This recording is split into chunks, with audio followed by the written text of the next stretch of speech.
Noticias Caracol, edición del mediodía.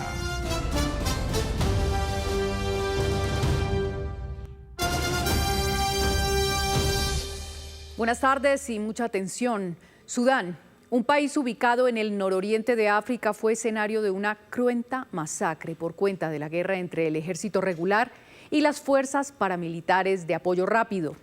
En uno de los más graves hechos de los que se tenga registro, más de 460 personas fueron asesinadas en un hospital por las también denominadas FARC. La denuncia la hicieron la ONU y la Organización Mundial de la Salud.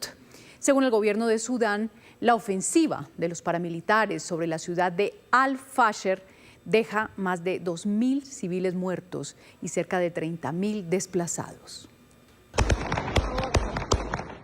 Hasta en camellos, militantes de las fuerzas de apoyo rápido han sido vistos disparando en las calles de Al-Fasher, Sudán, última ciudad que cayó en manos de los paramilitares. Frente a cadáveres y vehículos calcinados de un convoy, los combatientes celebran la rendición del ejército regular y la captura del cuartel general, en medio de intensos bombardeos durante 18 meses. Pero la escalada de violencia tocó las puertas de un hospital materno donde la Organización Mundial de la Salud denunció más de 460 muertos y el secuestro de personal sanitario. Previo al ataque, el organismo dio cuenta de 185 ofensivas con 1.204 fallecidos. Todos los ataques a la atención sanitaria deben parar de forma inmediata e incondicional. Todos los pacientes, el personal de salud y las instalaciones de salud deben estar protegidos por el derecho internacional humanitario. Alto al fuego. Ahora sudaneses desplazados están en busca de refugio. Llevan más de 2 años bajo una guerra de la que no solo temen por sus vidas, el hambre también asedia. Fue alcanzado por un cohete en el mercado de Naibaisha y murió. Mi hija estaba embarazada, tuvo el bebé y ahora la mataron y el hijo me quedó a mí. La ONU alerta una crisis humanitaria y testimonios, en sus palabras, aterradores. Nuestros recién llegados denuncian asesinatos generalizados por motivos étnicos y políticos, violencia indiscriminada que afecta especialmente a los más vulnerables. Para las Naciones Unidas, cada vez hay más injerencia externa que dificulta la posibilidad de un alto al fuego. Los paramilitares han estado en guerra con el ejército regular durante casi 2 años, donde un asedio contra una población de 250.000 personas la mantiene sumida en uno de sus momentos más oscuros. Aunque no hay indicios de colombianos involucrados en estos hechos, es importante mencionar que Sudán ha denunciado repetidamente la presencia de mercenarios de nuestro país en medio de este conflicto, que actúan en apoyo de las llamadas Fuerzas de Apoyo Rápido. También la unidad investigativa de Noticias Caracol ha documentado con amplitud la participación de colombianos en esta guerra. Y seguimos hablando de noticias del mundo, porque el huracán Melissa avanza por el Caribe ya debilitado a categoría 2, tras golpear con toda su fuerza a Jamaica y luego a Cuba, en donde tocó tierra a las 3:10 de esta madrugada en categoría 3, dejando a su paso una estela de destrucción y de muerte cuyo balance apenas empieza a conocerse. Esta es su ubicación actual. Como podemos ver, la zona suroriental de Cuba sigue enfrentando el impacto de los vientos de unos 160 kilómetros por hora y de las lluvias, pero el ojo del huracán ya está de nuevo en el mar. También las Islas Bahamas y las Islas Turcas y Caicos están en la zona de las bandas de lluvia, es decir, sienten los efectos de la proximidad del ciclón que debería llegar esta tarde a Bahamas. Las Bermudas también están en la ruta con una estimación de llegada mañana jueves. Las autoridades de Jamaica reportan graves daños en viviendas e infraestructura, pero apenas se está iniciando la evaluación de los daños. En Cuba se informa de inundaciones, desbordamiento de ríos y deslizamientos de tierra en Granma, Santiago de Cuba y otras provincias orientales, pero esta información también es preliminar. Por el momento, el balance de víctimas mortales es el siguiente: 3 muertos en Jamaica, 20 muertos por el desbordamiento de un río en Haití, entre ellos 10 niños. También hay 10 desaparecidos en Haití. Además, se informó de un muerto en República Dominicana y 2 muertos en Panamá. Entre tanto, en Jamaica, más de 500.000 de personas se encuentran a esta hora sin servicio eléctrico. mientras el gobierno realiza una inspección de los daños relacionados al huracán. Las autoridades han pedido ayuda a la comunidad internacional para responder a esta tragedia natural que deja serios daños en la infraestructura del país caribeño. En Jamaica el cielo volvió a despejarse. Pero la destrucción es notoria. Hay escombros por todas partes. Y no es para menos, el ojo del huracán Melissa pegó en el suroccidente de la isla con toda su furia, con vientos que llegaron casi hasta los 300 kilómetros por hora. Montego Bay fue el casco urbano más afectado de toda la isla. Richard Vernon, el alcalde de esta turística ciudad, dio un parte de lo sucedido a Noticias Caracol en vivo. Por ahora tenemos muchos edificios dañados, públicos y privados. En la infraestructura todavía no tenemos las cifras exactas, pero muchas fachadas fueron dañadas. Hemos perdido bastante infraestructura clave aquí en Montego Bay y tenemos mucho trabajo por delante para proceder con las reparaciones. Hay múltiples inundaciones y muchas carreteras dañadas. Vernon dijo que la situación es catastrófica, pero dio un parte de tranquilidad al asegurar que la población acató los múltiples llamados de evacuación. 6 hospitales han sufrido afectaciones, así como el aeropuerto Sir Donald Sangster. La inclemencia de la naturaleza arrancó gran parte del techo de una de las terminales aéreas más concurridas de todo el Caribe. Las autoridades aseguran que trabajan a contrarreloj para restablecer el servicio para que más de 25,000 turistas atrapados en la isla puedan regresar sanos y salvos a casa. Entre tanto, Estados Unidos aseguró que desplegará un equipo de búsqueda y rescate para ayudar a todas las comunidades afectadas. El presidente Donald Trump también se refirió al tema. Lo he estado siguiendo porque nunca había visto cifras así. No se ven huracanes de categoría 5 muy a menudo. Tenemos que ayudar por razones humanitarias también. Y desde el Vaticano, el Papa León XIV elevó una oración por todos los afectados.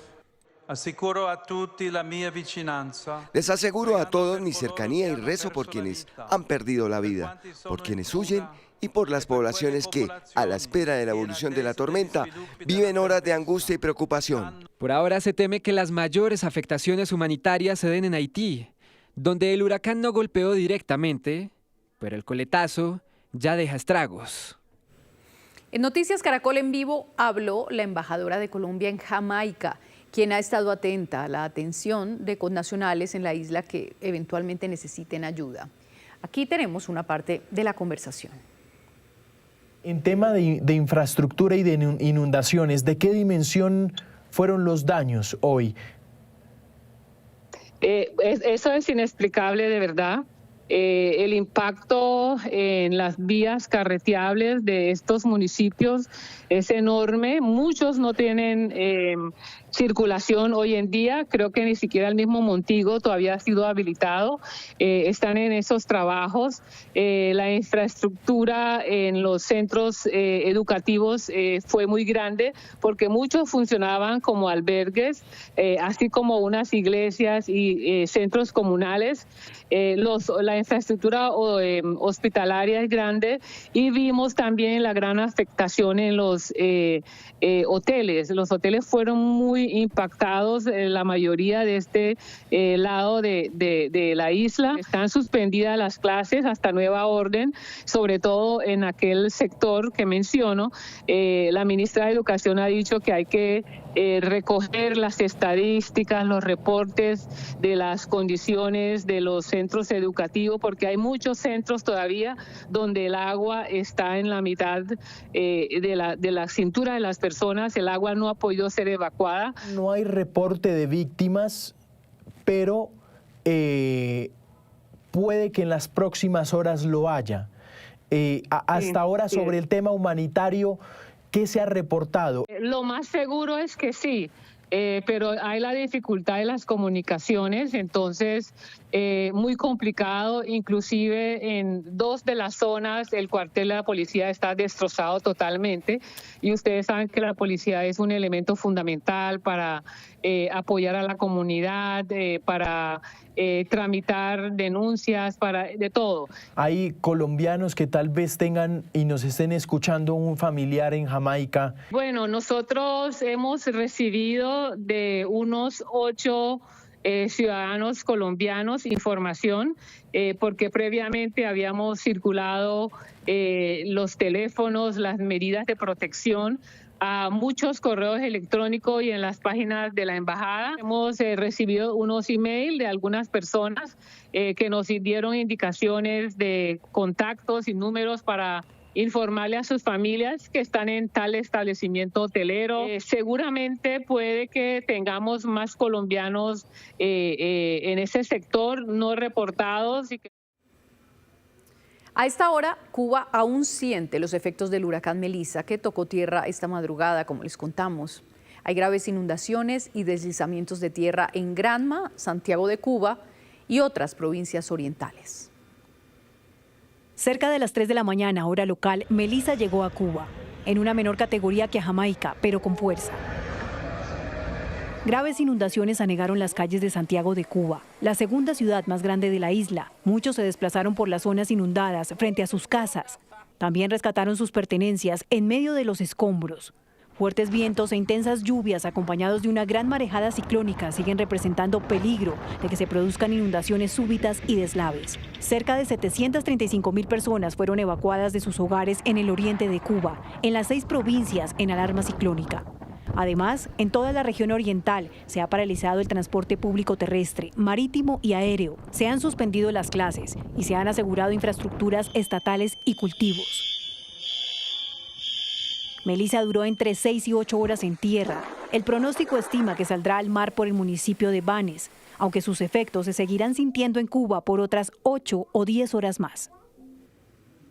También en Noticias Caracol en Vivo hablamos con Analí Fernández, residente en La Habana, Cuba, quien contó detalles del paso del huracán por la isla. En La Habana, como yo les había comentado, no se afectó directamente con el huracán. La afectación más grande aquí fue en la provincia de Santiago de Cuba, que es donde atravesó. Afectó también la provincia de Granma. Y ahora, hace apenas una hora o algo, un poquito más, acaba de salir por la provincia de Holguín y entró en Guantánamo y en la provincia de Granma y Santiago de Cuba entró bastante fuerte. Hay inundaciones, había personas incomunicadas por las inundaciones. El problema de la electricidad, que entonces hace que sea más difícil aún contactar con las personas de allá, las familias, los familiares que viven aquí en La Habana, tratando de contactar con sus familias allá ha sido muy complicado porque no tienen cobertura, no hay comunicación con ellos y ha sido bien duro esto, la verdad. Por supuesto, muy duro. Según el Centro Nacional de Huracanes de Estados Unidos, Melissa seguirá debilitándose en las próximas horas, pero su paso dejará fuertes lluvias en Jamaica y Cuba a lo largo de los próximos días. Hay especial atención en las islas de Bahamas y en las islas Turcas y Caicos. Esto nos dijo una experta en estos momentos de ese organismo. A su paso por Jamaica con la interacción de las montañas y como ya no estaba sobre el agua, pues perdió un poco de intensidad, pero como quiera se organizó un poco cuando volvió a las aguas del Caribe y entonces volvió a entrar temprano esta mañana del miércoles en el área de la provincia de Santiago de Cuba. Y es ahora entonces donde el sistema está ahora, todavía continúa con un huracán categoría 3. Esperamos que se siga debilitando como siga interactuando con las montañas del área del este de Cuba. Pero el problema aquí son los vientos y también tenemos problemas de lluvia. Se están esperando que hoy caigan de 10 a 20 pulgadas de lluvia. Todavía para Jamaica, a pesar de todo el mal tiempo que tuvieron ayer, todavía estamos esperando que hoy reciban de 3 a 6 pulgadas de lluvia más. ¿Cuál es el tránsito que se espera, Keren, en las próximas horas de Melissa y podría recuperar de alguna manera su fuerza? Pues ahora estamos esperando que ya entonces se convierta en un huracán categoría 1 o 2 durante el resto del día y las condiciones atmosféricas en esta área ya no van a ser tan favorables para el desarrollo ciclónico, así que no estamos esperando que se vuelva a intensificar y que vuelva a ser un huracán mayor, pero sí estamos esperando entonces que afecte hoy las islas de las Bahamas y los Turks and Caicos, donde hay un aviso de huracán para el este de las Bahamas y un aviso de tormenta tropical para los Turks and Caicos. Y esperemos que entonces también el sistema se acelere y se comience a mover más rápido, que esto es una buena noticia. Pero a eso de la noche del jueves y temprano el viernes, estamos esperando que el sistema esté cerca de la Bermuda todavía como un huracán. Y entonces ya después esperemos que no afecte a más nadie sobre tierra y que entonces se convierta en un sistema extratropical. Keren, usted nos hablaba de lo que se puede presentar en las próximas horas en Jamaica tras sufrir el impacto de Melissa, pero en otras regiones como en Cuba y en aguas del Caribe, ¿queda algún tipo de efecto? Por ejemplo, más fuerza en el oleaje, mayor intensidad de lluvias, lo que nos esperaría para los próximos días en la región. Sí, ya estamos esperando que ya hoy Cuba vaya a recibir la mayor cantidad de lluvia, se espera que sea en el día de hoy, y ya como el sistema se empieza a mover más rápido, entonces esto se lleva toda su humedad con él, así que estamos esperando que las condiciones en términos de lluvia y viento mejoren rápidamente. 12:47 y mientras el Caribe enfrenta este huracán, en Colombia las inundaciones producidas por los torrenciales aguaceros dejan a cada momento más damnificados y daños materiales. En el Pacífico colombiano, Catalina, se vive una crítica situación también por cuenta del clima. Ya son 26 los municipios de Chocó, por ejemplo, afectados por el desbordamiento de ríos y de otras emergencias. Andrea Estrella, ¿cuántas familias se encuentran damnificadas por cuentas de las lluvias?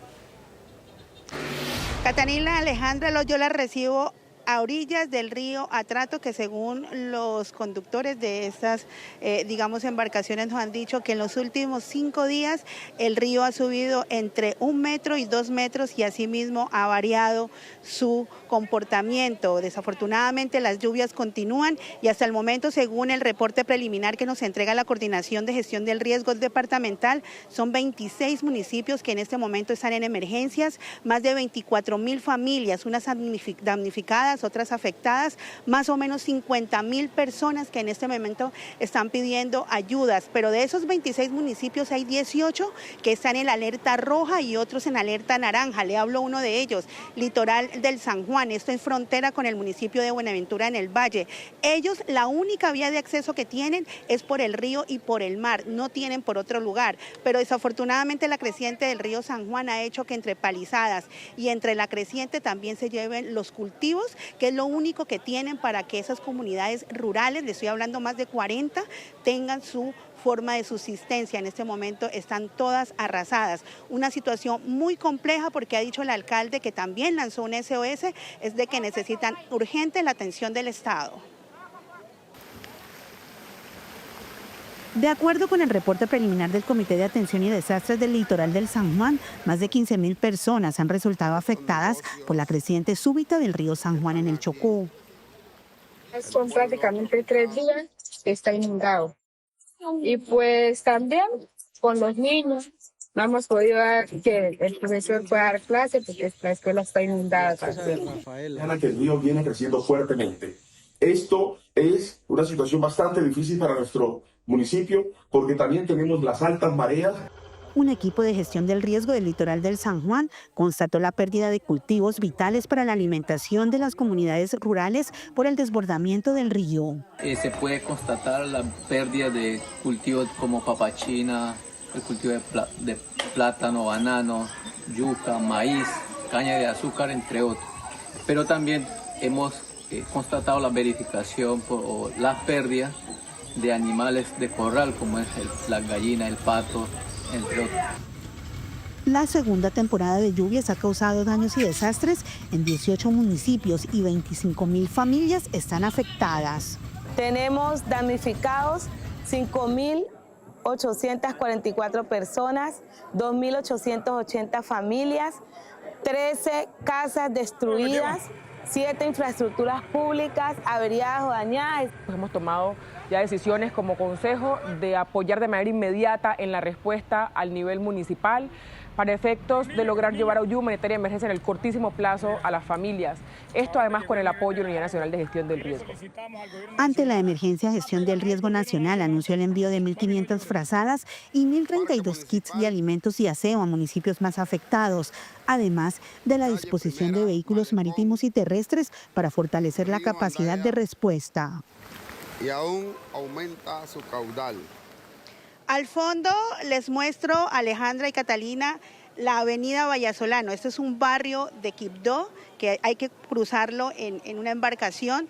En condiciones normales estaríamos hablando de que miramos tierra firme, las casetas o las casas o las viviendas, pero ahorita están totalmente anegadas por este río Atrato. Hay que decir también que las primeras 400 ayudas las llevaron ayer por parte de la Gobernación del Chocó al municipio del Atrato y se espera que en las próximas horas sea el municipio de Lloró que reciba estas primeras ayudas de emergencia. Muy complicado el panorama. Andrea, gracias por este reporte. Y también en Antioquia las lluvias generan incertidumbre entre autoridades y entre la población. En Dabeiba ya se cumple el tercer día de búsqueda de las personas que desaparecieron en medio de una avalancha. Vamos a la zona, ya está Mariana Rodríguez. Mari, ¿cuál es la situación hasta ahora? Tatiana, televidentes, a las 12:52 de la tarde, autoridades departamentales acaban de confirmar el hallazgo de uno de los cuerpos que pertenecen a una de esas 3 personas registradas como desaparecidas. El hallazgo se hizo entonces en el municipio de Río Sucio, en el río que lleva este mismo nombre en jurisdicción del departamento del Chocó. Ya ahora entonces se dispone a ir la familia de esta persona para hacer la plena identificación y continuar con todo este proceso. Mientras tanto, aquí, como se puede apreciar un poco en cámara, con condiciones climáticas muy difíciles y una niebla que impide, de hecho, poder ver bien y con claridad, avanzan como pueden esas labores de búsqueda y rescate en la zona, ya con un equipo reforzado de técnico, humano y también algo muy especial, un componente canino experto en búsqueda de cuerpos en terrenos muy difíciles. Aquí les contamos más a fondo en qué consiste entonces la misión y el propósito para este tercer día de búsqueda y rescate en el municipio de Dabeiba. Hay esperanza en una nueva jornada de búsqueda en Dabeiba, Antioquia.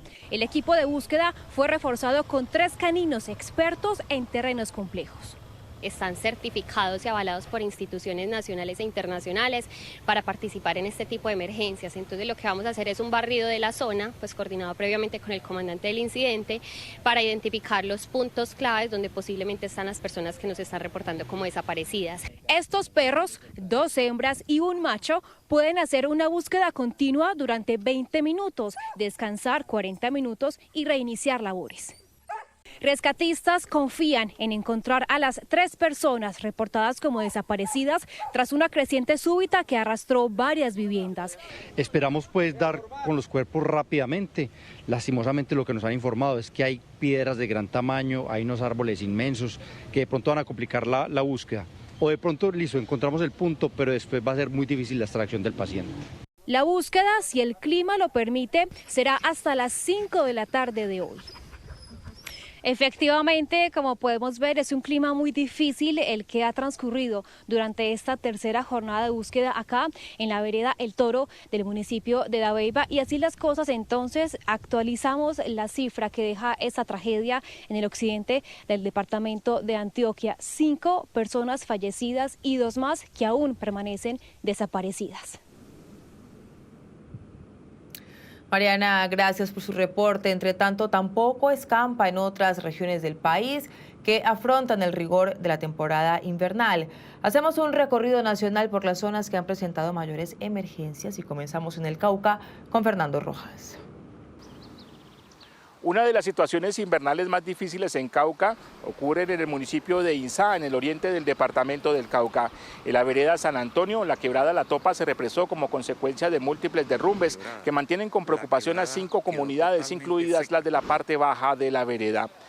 A lo largo de la quebrada La Topa hay múltiples derrumbes que mantienen en riesgo a 50 viviendas, 200 más en riesgo indirecto, afectando a casi 1000 personas. A esta hora las autoridades se dirigen hacia la zona. En Santander, una gigantesca remoción de masa de más de 100 hectáreas destruyó 6 viviendas rurales, cultivos de café, de guayaba y cítricos en la vereda Saranda de Vélez. Los aguaceros que no cesan en esta región del país causaron un desprendimiento de tierra que dejó un hundimiento irregular que alertó a las comunidades. De otro lado, la Oficina de Gestión del Riesgo trabaja con maquinaria para reactivar el paso entre el municipio de Landazuri y la vereda Longuamos, también afectada por por un deslizamiento de tierra. Mientras tanto, Bucaramanga amaneció con una espesa capa de neblina que impedía la visibilidad a menos de 1 metro de distancia. Los más afectados fueron los conductores y el tránsito de vehículos, que se movilizó a paso lento. En el municipio de Convención Norte de Santander fue activado el Comité para la Atención del Riesgo a raíz de las fuertes lluvias que han azotado esa región durante las últimas horas. Por los fuertes aguaceros, las calles quedan convertidas en arroyos. Las imágenes muestran cómo varias motocicletas fueron arrastradas por las aguas. La Defensa Civil de ese municipio informó que 3 viviendas resultaron afectadas por deslizamientos e inundaciones. En esa parte del Catatumbo se mantiene la alerta ante posibles nuevas precipitaciones. Como les hemos contado, el país atraviesa la segunda temporada de lluvias que, según expertos, se extenderá hasta el mes de diciembre. Pero ¿cuáles son los pronósticos para esta semana y cuáles son los departamentos en mayor riesgo? Katrina Melguizowski está en el IDEAM y se encuentra con un experto. Adelante. Muy buenas tardes, Catalina, a las personas que nos ven en este momento. Efectivamente, el panorama del país es el siguiente. Estamos atravesando la segunda ola invernal en el país del año, o temporada de lluvias, y son 615 municipios los que se encuentran en algún nivel de alerta por deslizamientos, casi la mitad de los municipios del país. De eso se destacan 154 municipios en alerta roja, sobre todo en los departamentos de Chocó, Antioquia, Nariño y Cauca. Yo me encuentro aquí en el IDEAM con Rodney Poveda. Él es jefe de la Oficina de Pronósticos y Alertas del IDEAM. ¿Cuál es el pronóstico para esta semana y cuáles pueden ser los departamentos y regiones más afectadas? En las últimas 24 horas hemos tenido precipitaciones fuertes, sobre todo en sectores de la región pacífica, sur de la región andina, sectores de los piedemontes, tanto amazónico como de la Orinoquía, y la parte oriental de la región Caribe. Se esperan que las precipitaciones persistan, sobre todo para el fin de semana. Recordemos que, según expertos, esta segunda temporada de lluvias del año puede ir más o menos hasta diciembre. Esto puede variar ligeramente según las condiciones atmosféricas. Esa es la información que tenemos desde el IDEAM hasta el momento. Estos son los sucesos que hacen noticia en el mundo a esta hora. Por lo menos 132 muertos y más de 80 detenidos deja hasta ahora el megaoperativo desplegado este martes por la policía en 2 favelas de Río de Janeiro. Esto según cifras de la Defensoría del Estado. Organizaciones de derechos humanos se declararon horrorizadas y afirman que en esta ciudad hay un estado de terror. El caos, el desorden y el terror se tomaron las favelas en Río de Janeiro. Se cumplen 24 horas desde el inicio de la operación Contención, la más grande de los últimos tiempos en Brasil. 2.500 hombres de la policía y el ejército arremetieron con vehículos blindados, helicópteros y drones contra el Grupo Comando Vermelho, una de las organizaciones criminales más peligrosas de Río de Janeiro, fundada por presos en los 70s.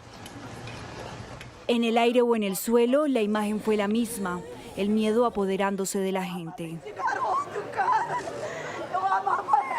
Los cuerpos apilados, uno tras otro, cubiertos con sábanas, esperan para ser reconocidos por las autoridades. Solo quiero sacar a mi hijo de aquí y enterrarlo, pero no servirá de nada. La verdad es que no servirá de nada, porque aquí hay mucha gente llorando, pero afuera hay mucha gente aplaudiendo lo que hicieron, que fue una masacre. El operativo penetró el corazón de los complejos de Peña y Alemão, en donde, según el gobernador del estado de Río de Janeiro, los criminales atacaron con drones cargados con explosivos a la autoridad. Río de Janeiro está tomando la iniciativa, pero no desde la perspectiva de hacerlo solo, sino desde la perspectiva de comprender su papel. Comprendemos que el epicentro de este problema que azota a Brasil es Río de Janeiro, y no dudaremos en hacer nuestra parte. Repito, ayer asestamos un duro golpe al crimen, demostrando que somos capaces de ganar batallas, somos capaces de hacer nuestra parte, pero también tenemos la humildad y la certeza de reconocer que esta guerra no se ganará solos. Entre el horror y la incertidumbre, quienes viven allí han calificado esta operación como la más sangrienta. Hasta los sacerdotes han salido a la calle para orar. Es duro ver tanto sufrimiento y no podemos permitir que se silencie. En el suelo, los familiares no paran de llorar por el asesinato de sus seres queridos. El gobierno pagó por esto, por llevar a cabo esta masacre. Tienen que pagar por ello. No pueden destruir tantas vidas, tantas familias y salir impunes. La ONU se declaró horrorizada por los hechos, mientras que 30 entidades más, incluida Amnistía Internacional, denunció que esta operación pone a la ciudad en un estado de terror. Lo que estamos viendo es un desastre, una tragedia enorme, resultado de una operación policial en varios barrios pobres de la ciudad de Río de Janeiro, como se llaman aquí favelas, en las que ha terminado con un saldo de más de 100 muertos, no sabemos el número exacto aún, incluyendo 4 policías. Hoy, una delegación del presidente Luis Ignacio Lula da Silva se reunirá en un comité de urgencia con el gobernador del estado de Río de Janeiro. Hasta el momento, la policía ha capturado a más de 50 personas y la cifra de los muertos ha alcanzado los 132. Y mientras crece la polémica por el operativo, las autoridades de Río de Janeiro respondieron a las denuncias sobre una matanza a gran escala y mantienen su propio balance. Joao Vieira, de nuestro aliado Van News, tiene los detalles. El número oficial de muertos en la operación más letal de la historia de Río de Janeiro fue actualizado a 58. 54 sospechosos y 4 policías. El nuevo balance fue divulgado por el gobernador Cláudio Castro durante una conferencia de prensa. El jefe del Ejecutivo Estadual no quiso dar información sobre los 62 cuerpos encontrados esta mañana en uno de los complejos donde ocurrieron las operaciones del martes. Cláudio Castro dijo que el asunto debe ser respondido por las policías militar y civil. Los cuerpos fueron encontrados por vecinos de las comunidades y llevados a una plaza para que los familiares pudieran reconocer las identidades del grupo. Más tarde, la Defensa Civil recogió los cuerpos para que la pericia identificara oficialmente a las personas. Todos eran hombres. En la conferencia de prensa, el gobernador de Río de Janeiro afirmó: solo hay 4 víctimas en la operación, los 4 policías. Cláudio Castro repitió que la acción fue organizada durante más de 2 meses y que la investigación duró 1 año. Destacó que Río de Janeiro es el epicentro del problema de inseguridad en el país, pero que no dejará de hacer su parte para solucionar las dificultades. Y advirtió: los estados que no sufren actualmente con la violencia van a sufrir muy pronto. En las próximas horas, el gobernador debe reunirse con el ministro de la Justicia para discutir los próximos pasos. Es posible que el presidente Lula determine el envío de las Fuerzas Armadas a Río de Janeiro, aunque eso no está garantizado. La decisión debería tomarse esta semana. Desde Brasil, João Vieira para Noticias Caracol. Noticias Caracol tuvo acceso a la audiencia en la que se aprobó el preacuerdo de Carlos Eduardo Mora González, alias El Beneco, señalado de participar en el asesinato de Miguel Uribe Turbay. Es la primera vez que González habla tras el atentado. Tatiana Sanabria, buenas tardes. ¿Qué detalles entregó? ¿Qué tal? Muy buenas tardes. Así es, Carlos Eduardo Mora González, desde las celdas del búnker de la Fiscalía, le pidió perdón a los familiares de Miguel Uribe Turbay. Hay que decir que en medio de esta diligencia se pactó que él es responsable por los delitos de homicidio agravado, concierto para delinquir y porte y tráfico de armas de fuego, y que por esa razón pagará una pena de 21 años de prisión. Pero escuchemos esa primera declaración que se conoce de alias El Beneco posterior a su captura y, por supuesto, en medio de su reclusión. Pues lo único que tengo que decir, pues, que en realidad yo desconocía que ese atentado iba a ser contra el doctor Miguel Uribe. No desconocía en realidad todo eso. La verdad, y pues, ya estando acá, pues no hay más nada que hacer, pues, aceptarlo que ya le toca a uno. Y disculpar a toda la familia por toda la violencia causada y En medio de esta diligencia, la fiscal del caso dio a conocer nuevos detalles acerca de esta investigación y nombró a 2 personas que estarían vinculadas a la banda sicarial que ejecuta el homicidio de Miguel Uribe Turbay. Se trata de alias Firma y Sebastián. Estas 2 personas están siendo buscadas por las autoridades. y otras personas en proceso de identificación, pero conocidas con los alias de Sebastián, Caleño y Firma, entre otros, los cuales se mantienen activos en la estructura con injerencia en la ciudad de Bogotá y varias ciudades del territorio colombiano. Esta organización tiene como finalidad la consumación de delitos como el concierto para delinquir, fabricación, tráfico, porte de armas de fuego o municiones, hurto de vehículos automotores y el homicidio selectivo, este último en la modalidad de sicariato. Hay que recordar que en las últimas horas fue capturado Simeón Pérez Marroquín, alias El Viejo. Esta persona sería determinante en la investigación y precisamente por lo mismo la Policía Nacional informó que ya habría una hipótesis sobre esos autores intelectuales del atentado y que al parecer sería la segunda Marquetalia. Esta captura es de vital importancia para la identificación y vinculación penal de los responsables de este homicidio. Esta persona sería posible enlace con la estructura criminal que determinó el homicidio contra el senador Miguel Uribe.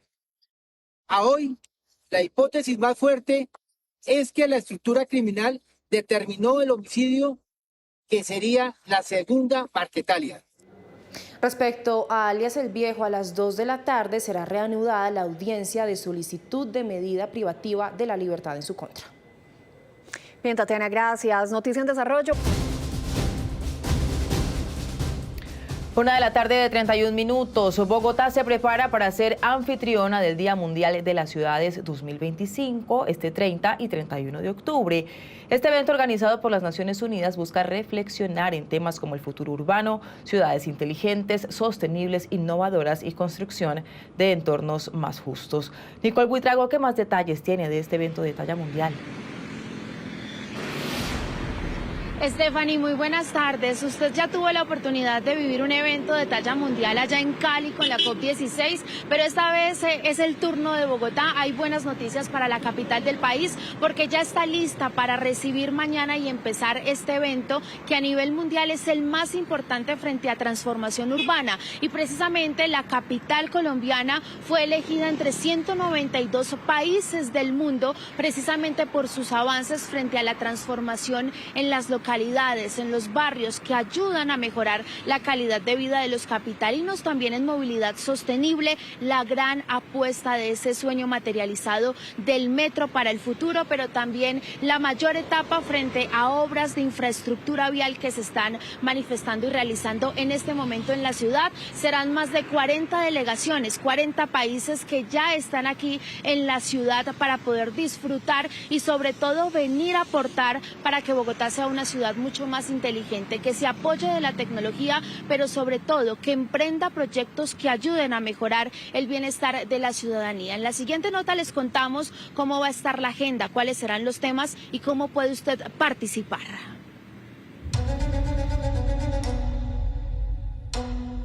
Desde el corazón de los Andes. Bogotá, la capital, la ciudad de todos, está lista para ser escenario de reflexiones y debates en torno a movilidad sostenible, transformación urbana, reactivación económica y cambio climático. Todos enfoques impulsados por la inteligencia artificial. Esto fue una competencia en la cual se presentó Bogotá como candidata entre ciudades de los 192 países. Bogotá fue seleccionada para ser la sede en este gran evento de ONU Habitat y por supuesto parte de las consideraciones que presentamos es los esfuerzos que ha hecho la ciudad para efectos de hacer una ciudad inteligente que le aporta a las personas. No es solamente disponer de una gran capacidad tecnológica y de una gran cantidad de datos. No solamente eso, es la posibilidad de poner esa tecnología al servicio de las soluciones que demandan las ciudadanas y los ciudadanos ahí en su barrio. Bogotá y su transformación en términos de movilidad, urbanismo, inclusión de sus entornos está en el radar de los panelistas y académicos con mayor experticia en transformación urbana del mundo. Peter Bishop será uno de los speakers de la conversación. Es la mente maestra detrás de la transformación de Londres de cara a los Juegos Olímpicos en 2012 y trae grandes propuestas para la ciudad. Sí, creo que lo están haciendo todo bien. Son una ciudad de 8 millones de habitantes, lo que los convierte en una importante metrópolis global. Y por lo que he visto en las reuniones informativas que hemos tenido y lo que he podido observar de la ciudad, veo que comenzarán a abordar los problemas más importantes, especialmente los relacionados con el transporte urbano. Para mí, cuando oigo el término ciudades inteligentes, pienso en diseño, en un diseño inteligente que prioriza a las personas y su experiencia, como al caminar por la calle o al viajar en carro, su sensación de seguridad y comodidad y la vitalidad de la calle. Los proyectos de vivienda cercanos a todas las poblaciones es una de las grandes apuestas por las que trabaja Bogotá. La ciudad ha centrado su esfuerzo en inversiones que superan el billón de pesos, generando 4.500 empleos anuales y más de 18.000 subsidios asignados. Y es que no solo se reconoce a Bogotá por su futuro de movilidad con el gran hito a través de la construcción del metro. Bajo el programa de Naciones Unidas para los asentamientos humanos. La ciudad está nominada al Premio Shanghai para el desarrollo sostenible con el cable aéreo de San Cristóbal y una larga lista de proyectos para vivienda, infraestructura y mejoramiento en zonas urbanas. Este es el momento en el que están ejecutando la mayor cantidad de obras de infraestructura en Bogotá.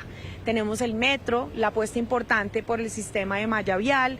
Así como las grandes capitales del mundo le apuestan a la transformación urbana, Bogotá es una ciudad que se mueve, avanza y se hace fuerte.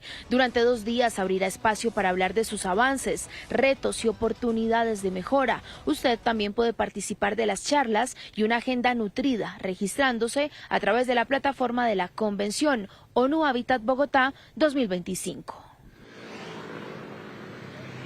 Usted encuentra el formulario de inscripción en la página Día Mundial de las Ciudades Bogotá 2025. Allá podrá registrarse. Mañana inicia la agenda con eventos alternos en 4 lugares de la ciudad de Bogotá. Estamos hablando del Ágora, del Jardín Botánico, la Cámara de Comercio y el Planetario. Serán más de 30 conferencistas internacionales los que llegan a la capital del país a aportar diferentes ideas, precisamente para que no solo sea un sueño, sino que Bogotá realmente materialice un territorio que sea mejor para todos los capitalinos.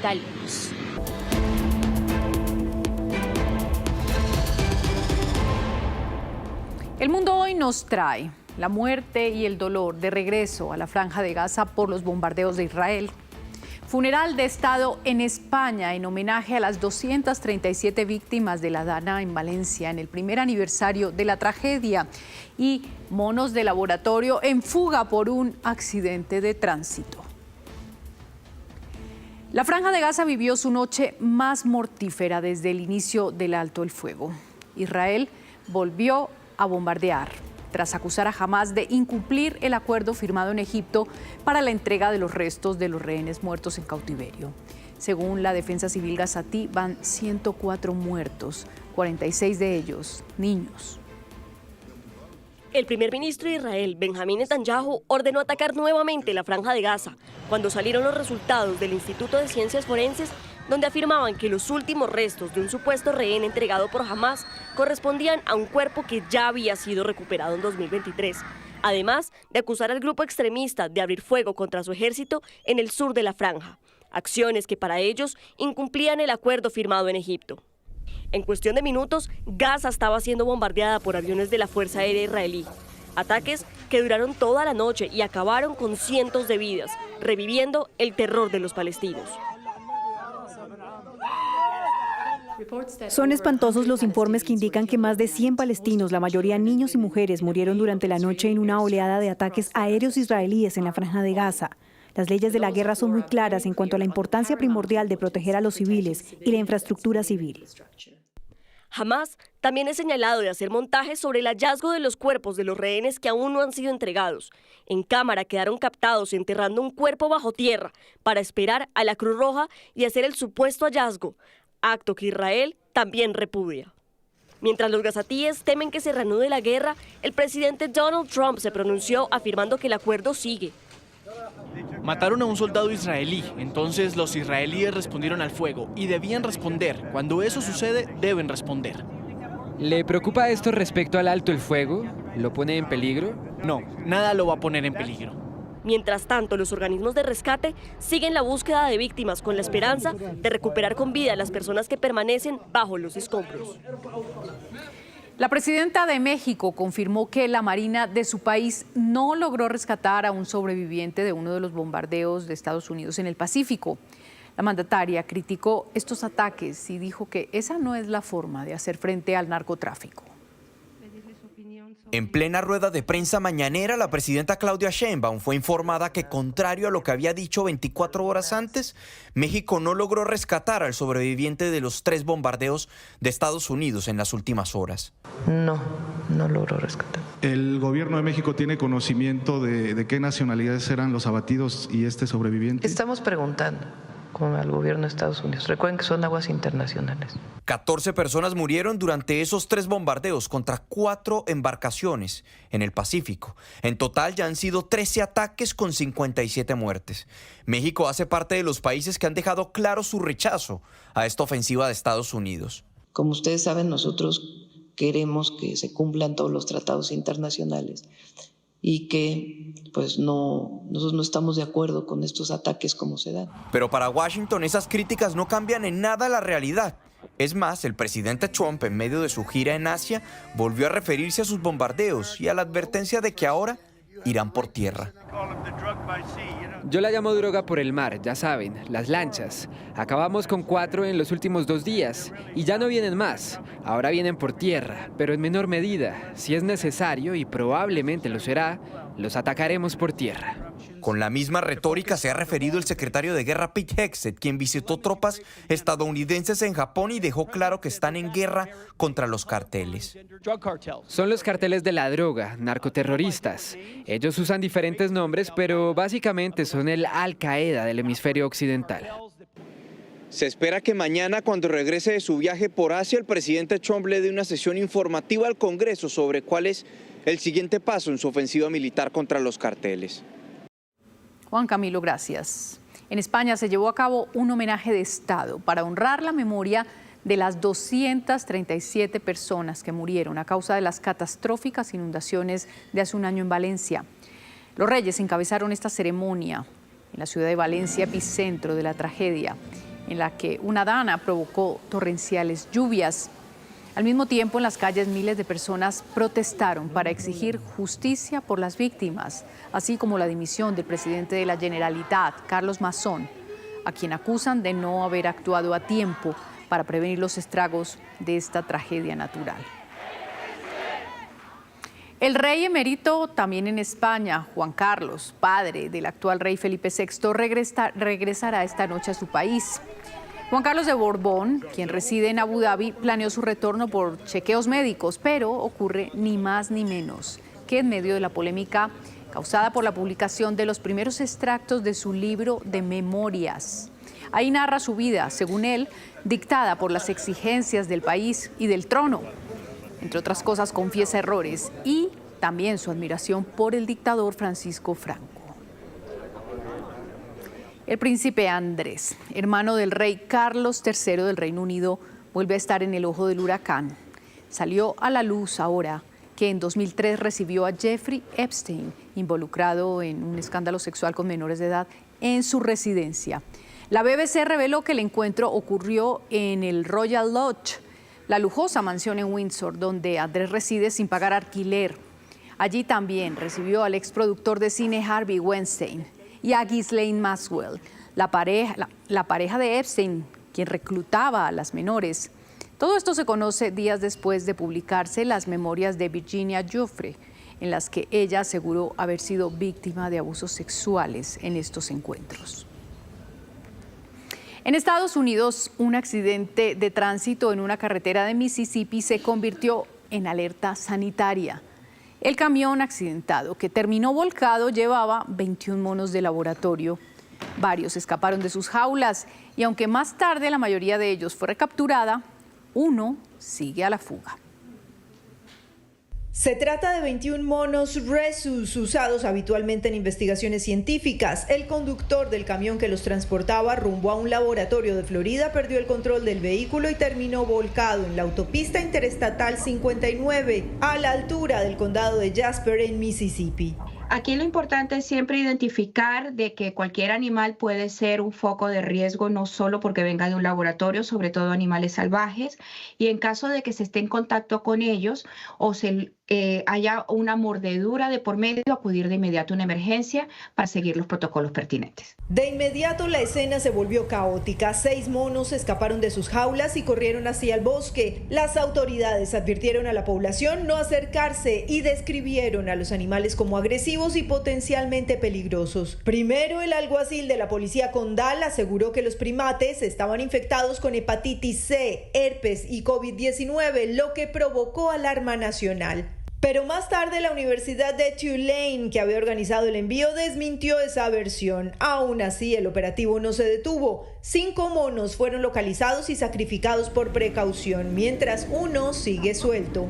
La mordedura, que en los monos, así los veas pequeños, la mordedura es bastante fuerte y penetra mucho los tejidos.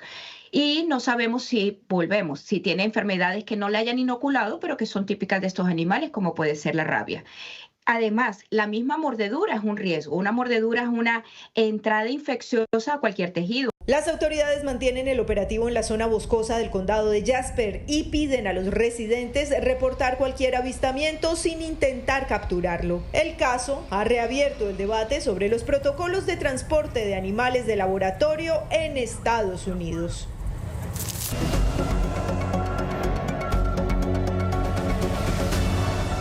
1:46 p.m. Vamos a arrancar el radar de la política hoy con el lanzamiento oficial de la campaña de Juan Carlos Pinzón, porque ya tiene aval del partido Oxígeno de Ingrid Betancourt y anoche contaron cómo llegaron a este punto. Quien los juntó fue el expresidente Álvaro Uribe Vélez, que recordemos ha estado impulsando la campaña de Pinzón desde el inicio, pero en su partido no hubo cabida. Esta fue la solución y tanto Ingrid Betancourt como Pinzón reconocieron que el exmandatario fue el gran articulador. Pinzón aseguró que hará parte de la gran alianza de la derecha para ir a consulta en marzo. Dijo que conversará con todos, incluido Abelardo de la Espriella. Aquí estamos porque Álvaro Uribe Vélez así nos lo sugirió.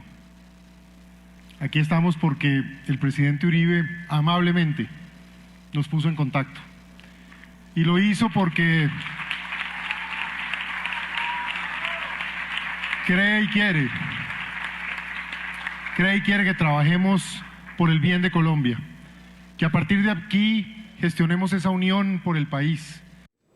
Y vamos a hablar ahora del liberalismo, que todo indica estará en esa gran alianza de la derecha. Ayer el expresidente César Gaviria, líder de ese partido, lanzó su libro Entrelazados en el Club El Nogal. Asistieron muchos precandidatos como Juan Manuel Galán, Mauricio Cárdenas Ailobén, Enrique Peñalosa, entre otros. Y allí habló Gaviria del encuentro que en este momento tiene todos los reflectores. Este que está acá y se está desarrollando a esta hora en la casa del expresidente Álvaro Uribe en Río Negro, Antioquia. Los dos expresidentes están terminando de fijar las bases de la coalición que irá a la consulta el próximo 8 de marzo. Ya habían dicho que los dos candidatos avalados por sus partidos tendrán puesto fijo y precisamente anoche el expresidente Gaviria habló de esto. Y allá vamos a hablar de la necesidad de regresar al acuerdo que teníamos. A mí me dicen, oiga, ¿y usted quién cree que es el presidente? Yo francamente no creo que si no producimos el resultado contundente que necesitamos producir en las elecciones de marzo, y que no deje espacio para que el presidente Petro se quede, va a ser muy difícil escoger un candidato. Pero hay quienes no respaldan esta unión, por supuesto desde la izquierda o el progresismo. El ex embajador Roy Barreras está muy cerca hoy de los exmandatarios en Medellín, haciendo campaña y le envió este mensaje al presidente Gaviria, que se aleje de la derecha. Le propongo al presidente César Gaviria que acepte el reto de reunificar a los partidos de origen liberal. Son 3. El liberalismo oficialista, el partido de la U, que es el más cercano a mi corazón porque es el partido de la unidad, y el partido Cambio Radical, es otra disidencia liberal derivada de lo que fue el nuevo liberalismo de Galán. Ahí está el llamado. Y hoy en nuestra primera emisión escuchamos al precandidato del Centro Democrático, Miguel Uribe Londoño. Dio noticia, dijo que ya es un hecho que Abelardo de la Espriella va a la consulta de la derecha en marzo, precisamente lo que están hablando hoy en Río Negro los dos expresidentes. El presidente Álvaro Uribe Vélez, el jefe del partido, ha dicho que vamos a hacer una consulta interpartidista en marzo entre algunos aspirantes para sacar un candidato único que llegue a la primera vuelta. Hasta hoy en esa consulta estaríamos el candidato del Centro Democrático, Abelardo de la Espriella, Juan Carlos Pinzón. Ahí vamos, Vicky está invitada, no sé si ya no ha dicho todavía que participa. Y seguramente el presidente Álvaro Uribe Vélez, para buscar una unión, que es lo que necesitamos para poder ganar en primera vuelta, invitará a otras personas a esa consulta interpartidista. Vamos a hablar ahora de la campaña de Sergio Fajardo, que llegó a Montería, donde habló de su propuesta para solucionar la crisis en las relaciones con Estados Unidos. Lo hizo en un medio local. Dijo que el presidente debe manejar las relaciones con más inteligencia, no solo con Donald Trump, sino con cualquiera que sea el presidente de ese país, por lo que representa en materia económica y diplomática para Colombia. ¿Cuántas familias aquí están recibiendo remesas de un hijo, una hija que se fue porque no tenía oportunidades acá y está mandando recursos para su familia? Todo eso se lo está jugando por poner eso en un problema personal, salir a insultar, a agredir, a decir, ustedes nunca me van a ver a mí en eso. La inteligencia para la diplomacia, para las relaciones, para saber con quién se trabaja, con quién no se trabaja, con qué se habla, qué se dice. Eso es lo que yo he hecho y lo he criticado en todas partes. Ahí está. Entonces, pero hay unos que quieren decir que yo soy petrista, pero ¿quién es el que más ha enfrentado? Yo. Y yo no he estado en ese gobierno y no he aceptado nada, pero así hace gente en la política. En Montería, Fajardo se reunió con empresarios a quienes escuchó sobre sus preocupaciones y necesidades, y su próxima parada es Medellín, donde tendrá un encuentro muy grande con los voluntarios de su campaña. Hasta aquí el radar de la política. Catalina. María Camila, gracias. De la tarde, 2 minutos. Gracias por seguir con nosotros. En la costa colombiana se mantiene la alerta por los coletazos del huracán Melissa, que generan fuertes vientos y variación en la intensidad del oleaje. Tenemos reporte desde Barranquilla, Santa Marta y Cartagena. Iniciamos con Argemiro Pío. Aquí en el departamento del Atlántico se comenzaron a sentir ya los efectos indirectos del huracán Melissa, sobre todo en las zonas costeras, donde las autoridades reportan aumento del oleaje y en la intensidad de los vientos, lo cual ha causado daños en playas y ha obligado a suspender también las actividades de pesca. A propósito, en las últimas horas, la Gobernación del Atlántico inició los trabajos de construcción de espolones y relleno hidráulico en la zona de Santa Verónica, aquí en Juan de Acosta, Atlántico, para contener la erosión. Esto ha traído la esperanza nuevamente a centenares de familias que viven del turismo. Hoy iniciamos el proceso de construcción de 4 espolones, 3 verticales y 1 horizontal en las playas de Santa Verónica, con un diseño que se ha hecho después de una serie de análisis y estudios oceanográficos y con una inversión de 70.000 millones de pesos, lo cual nos debe producir por lo menos unos 80 a 100 metros de playa y darle una estabilidad para la actividad turística. Bueno, aunque no se ha ordenado un cierre de playas aquí en el departamento del Atlántico, se mantienen activados todos los comités locales de emergencia por prevención ante los efectos indirectos que se puedan seguir presentando por el huracán Melissa. En Santa Marta las condiciones meteomarinas no son las mejores. En las últimas horas se sigue registrando por 5º día consecutivo el famoso mar de leva, la cual es una condición meteomarina generada por parte del huracán Melissa, que no solamente está afectando las costas de Cuba, sino también dejó gran afectación en la isla de Jamaica. En lo que tiene que ver con la capital del Magdalena, hay gran afectación, sobre todo en las playas del centro y el corredor sur de esta ciudad. Estamos hablando de las playas de Bello Horizonte, por ejemplo, Cabo Tortuga, así como Pozo Colorado, Ganga y el centro histórico de la ciudad de Santa Marta, donde las olas alcanzan entre los 3 y hasta los 4 metros de altura, imposibilitando que los bañistas puedan hacer uso del mar. Al mismo tiempo, no pueden salir los pescadores a sus faenas de pesca, teniendo en cuenta que el oleaje podría generarle incluso que estas embarcaciones pudieran sufrir algún tipo de percance en alta mar. También se vienen presentando fuertes lluvias, sobre todo en horas de la noche, generando afectaciones a algunos barrios del sur de la capital del Magdalena. Al mismo tiempo, se vienen generando crecientes súbitas en los ríos que descienden de la Sierra Nevada de Santa Marta. En las últimas horas en Cartagena se ha estado presentando un fenómeno conocido como mar de fondo. Según la Dirección General Marítima, como consecuencia del huracán Melissa, se han registrado fuertes vientos y olas de hasta 2.5 metros de altura. Por eso en algunos sectores como la avenida Santander, el agua sobrepasaba la carretera. Dicen las autoridades que estas condiciones se van a mantener en las próximas 48 horas y van a disminuir poco a poco a medida que el huracán Melissa siga su desplazamiento hacia el norte. Mucha precaución para los bañistas. 2 de la tarde, 5 minutos. Por agredir a uniformados de la policía, la Procuraduría suspendió e inhabilitó al concejal de Bogotá, Edison Julián Forero, más conocido como Fuchi. La decisión es de primera instancia. Rocío Franco, buenas tardes. ¿De cuánto es la sanción? Pues se habla que es una sanción de 14 meses relacionada con suspensión e inhabilidad por haber irrespetado a la autoridad, específicamente a la policía que realizaba un control de tránsito. En esta oportunidad él los increpa y les dice que son unos gamines. Por su parte, el concejal aseguró que fue la policía quien se excedió. Hoy, la Procuraduría General de la Nación le ha aplicado una sanción en primera instancia al concejal con hechos que se registraron en video. Estos son los detalles. Póngame las esposas, perro, póngame las esposas y nos arreglamos más con el póngalo, póngalo. Por estas manifestaciones en contra de agentes de tránsito, el pasado 22 de febrero del 2024, en medio de un retén, la Procuraduría sancionó en primera instancia con suspensión e inhabilidad para ejercer el cargo por 14 meses al concejal de Bogotá, Edison Julián Forero, conocido como Fuchi.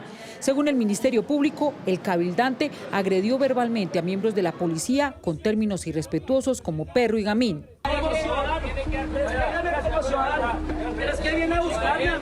Señor concejal, patrullero, señor concejal, ¿listo? Y nos tratamos con respeto. Bueno. El concejal en su moto aseguró que el incidente se generó cuando se dirigía a su casa y fue detenido por la policía, quien le intenta quitar las llaves de la moto. Para la Procuraduría, el político tenía una obligación legal.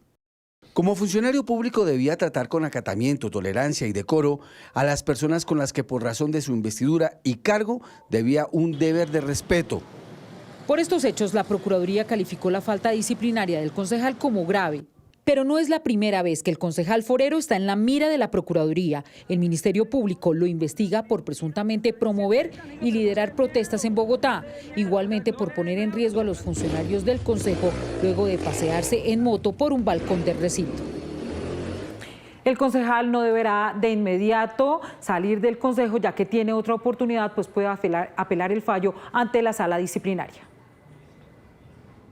Rocío, gracias. Por otra parte, en un acalorado debate de la reforma a la salud en la Comisión Séptima, una proposición de la oposición impedirá que continúe el trámite, pues ahora la reforma está atada a la discusión de la ley de financiamiento en el Congreso. Esto ocurre justo en el año electoral que se acerca. En un intento más para aprobar la reforma a la salud, el ambiente se calentó en la Comisión Séptima. Unos minutos más para que también de paso, cuando termine su interpretación, pues de paso nos cuente aquí a la comisión todos, su trino, de que esta comisión es bastante inoperante. Inoperante es una palabra elegante para no decir otras. Inoperante es que no transmita un proyecto que lleva desde el año pasado. Entonces, aquí pueden decirle a uno todo y cuando uno medio los toca las fibras, inmediatamente ahí tiemblan. Y el motivo de la calificación del ministro Guillermo Alfonso Jaramillo fue una proposición. Con 7 votos a favor, la Comisión Séptima impidió que la reforma siga su discusión hasta que exista un trámite de la ley de financiamiento en el Congreso. Hoy no sabemos cuánto vale en verdad la reforma a la salud, de dónde va a salir la plata a los colombianos.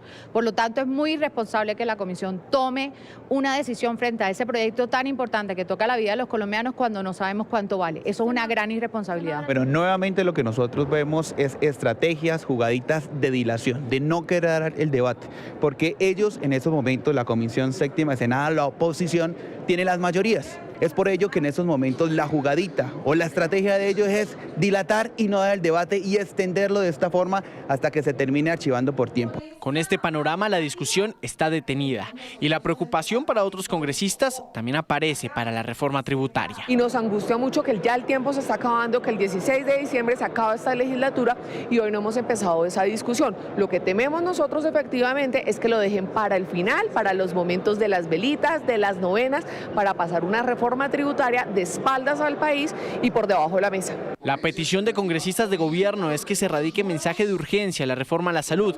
El otro año, los congresistas estarán en modo reelección y la posibilidad de que se apruebe una reforma es cada vez más baja. 2 de la tarde, 10 minutos. La Contraloría General hizo hoy graves denuncias sobre el programa de alimentación escolar. Advirtió que más de 340.000 estudiantes están en riesgo de no recibir esa alimentación que se les debe brindar en las aulas escolares. La alerta de la Contraloría sobre el programa de alimentación escolar se da por los incumplimientos registrados este año. En departamentos como Antioquia, Chocó y Cauca y ciudades como Valledupar y Buenaventura se ha suspendido parcialmente el programa, afectando a 93.000 estudiantes. La preocupación también está en varios contratos que están por terminar y perjudicarían la entrega de alimentos para 342.000 estudiantes el próximo año. Estaría por fuera un 20%, que es una cifra importante. Calculamos que se necesitan 1.400.000 millones de pesos más o menos para un número cercano de unos 150.000 estudiantes más o menos. Esa inversión se requiere para garantizar la cobertura universal del programa en 2026. Desde el Ministerio de Educación afirman que los recursos para este año se han asignado y para el próximo ya están comprometidos, pero que varios de los operadores han incumplido. Crecen los recursos de manera sustancial. Está disminuyendo la natalidad, es decir, está disminuyendo la cantidad de niños. Aumenta la plata, disminuye la cantidad de niños, pero no aumenta la cobertura. ¿Qué está pasando? Y el resultado de esa ecuación nos tiene que poner en un ejercicio de fiscalización. ¿Cabe una revisión a ese sistema de operadores del PAE? Junto con alcaldes y gobernadores, por supuesto que cabe una revisión. En departamentos como Magdalena, de los 250 días que debía garantizarse la alimentación escolar, solo se cumplieron 90 días este año, un lamentable panorama que se replica en otros territorios. Otros hallazgos de la Contraloría revelan que en cerca de 40 instituciones del país no hay equipos de refrigeración. En 540 colegios no cumplen con la cadena de frío, 37 no tienen cocina y decenas no cuentan con agua potable. Solo en las visitas del organismo de control fiscal se registraron 135.629 estudiantes afectados por estos factores. Las compras por internet se han incrementado en esta celebración de Halloween, una fecha que impulsa la economía y que también debe ser de especial cuidado con los menores de edad. Esteban Bejarano, desde el Centro Mayorista de Bogotá, ¿cuál es el panorama? Superhéroes, vampiros y personajes de películas se encuentran en las calles del centro de Bogotá. Máscaras, jefe, siga, pregúntela, ¿cuál es la monja? Entre máscaras y disfraces, los compradores buscan el atuendo perfecto para celebrar Halloween. Sí, ha estado muy movido. ¿Qué es lo que más están llevando? Máscaras, accesorios, disfraces. ¿Para los niños qué tipo de disfraces? Superhéroes, ahorita está en tendencia lo de las K-pop. Según Fenalco Bogotá, el 75% de los bogotanos celebra Halloween en familia o con amigos. Este año las compras por internet han tomado fuerza. Se estima que el 57% de los disfraces han sido adquiridos en el comercio digital. Hay gran cantidad de visitantes en los centros comerciales, tiene un incremento de visitas del 18%, porque pues los diferentes centros comerciales también celebran esta fecha y obviamente buscan atraer cada vez más clientela. También se estima que el 45% de los ciudadanos destina entre 100.000 y 200.000 pesos para su disfraz, mientras que un 10% prefiere crear su propia atuendo. ¿Hoy qué viene a comprar? El disfraz de Arumi para ella, es de las guerreras. ¿Y en cuánto lo ha encontrado? En 120, 160, en 95, así hay variedades. En lo que respecta al consumo de dulces, las autoridades de salud hacen un llamado: cuidar lo que llega a las manos de los más pequeños y lo que vayan a consumir. Son varias cosas importantes. Una es comprar en sitios reconocidos, es comprar marcas reconocidas, dulces que vengan empacados, debidamente empacados, que tengan toda la información. También tenga en cuenta estas recomendaciones como verificar el nombre, fecha de vencimiento y registro sanitario INVIMA del producto, revisar que esté en su empaque original en en buenas condiciones y que no esté alterado en logos o nombres, que el producto no tenga cambio en su color, que no esté mojado o presente algún daño. Por otro lado, los pediatras recuerdan que aunque los dulces hacen parte de la fiesta, su consumo debe ser moderado. Es importante que ese día yo pueda anticipar que esa noche pueda comerse unas 4 porciones o 5 porciones, previo acuerdo con ellos. En la medida que el niño vaya consumiendo los productos, pues también que vaya hidratando su cuerpo. ¿Eso para qué le va a servir? Pues eso le va a ayudar a diluir toda la cantidad de azúcar simple y tener el estómago lleno. Le va a ayudar a limitar la absorción de los otros azúcares que haya consumido. El llamado principal es a supervisar a los menores y acudir a servicios de salud en caso de síntomas de malestar en su salud. A través de un decreto, el Gobierno Nacional dio vía libre a la venta de cannabis medicinal en las droguerías del país. Ojo, porque solo podrá ser adquirido con fórmula médica. Con ese decreto del Ministerio de Salud se da vía libre a la comercialización del cannabis medicinal con todos sus componentes. De esta forma se modifica la licencia de uso nacional que permitía hasta ese momento la venta de productos con derivados del cannabis como ungüentos, aceites, entre otros. Anteriormente no se podía en Colombia comercializar el cannabis. Dos, ya se incluye dentro de este decreto, además que el cannabis, la flor del cannabis ya es un producto terminado como tal. ¿Qué significa de que sea un producto terminado? Pues que ya se puede entonces comercializar.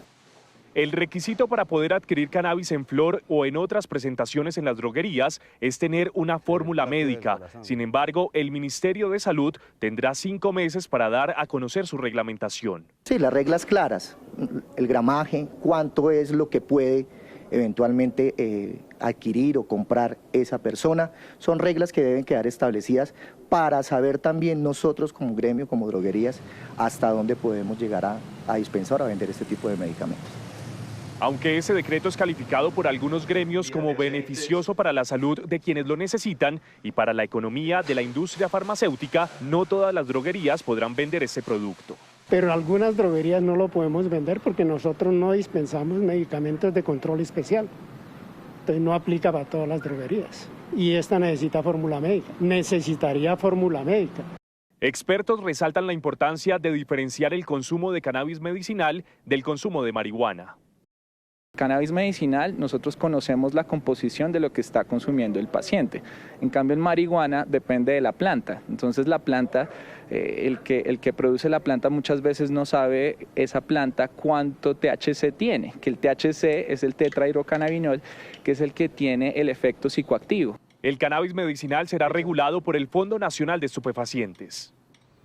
En Bogotá se lleva a cabo el World Business Forum 2025, un espacio dedicado a líderes empresariales que pueden intercambiar ideas para construir un mejor país a través de la innovación, la creatividad y la sostenibilidad. El poder de lo impredecible, ese es el tema clave que se analiza en el World Business Forum Bogotá, el foro de liderazgo empresarial que se realiza en el Teatro Julio Mario Santo Domingo. El principal reto que tienen los líderes empresariales hoy en día es saber que el mundo les está cambiando permanentemente y que tienen que desarrollar una serie de habilidades de liderazgo internas en sus organizaciones para que no les afecte tanto lo impredecible que estamos teniendo en distintos aspectos en la parte geopolítica. En la edición anterior participaron más de 1.300 ejecutivos de más de 600 empresas.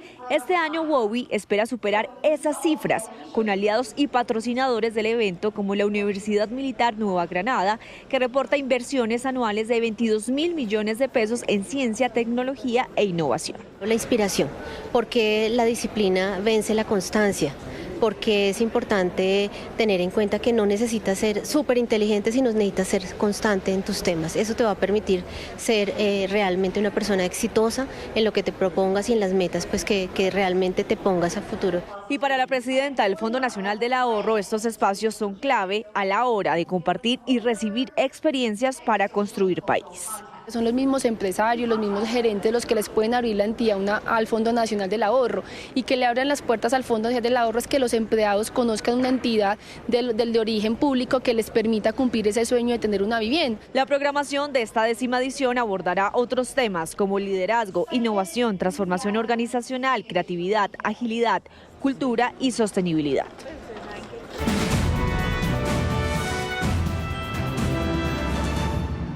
En su biografía dice que tiene 29 años de experiencia recorriendo el país, conociendo la justicia.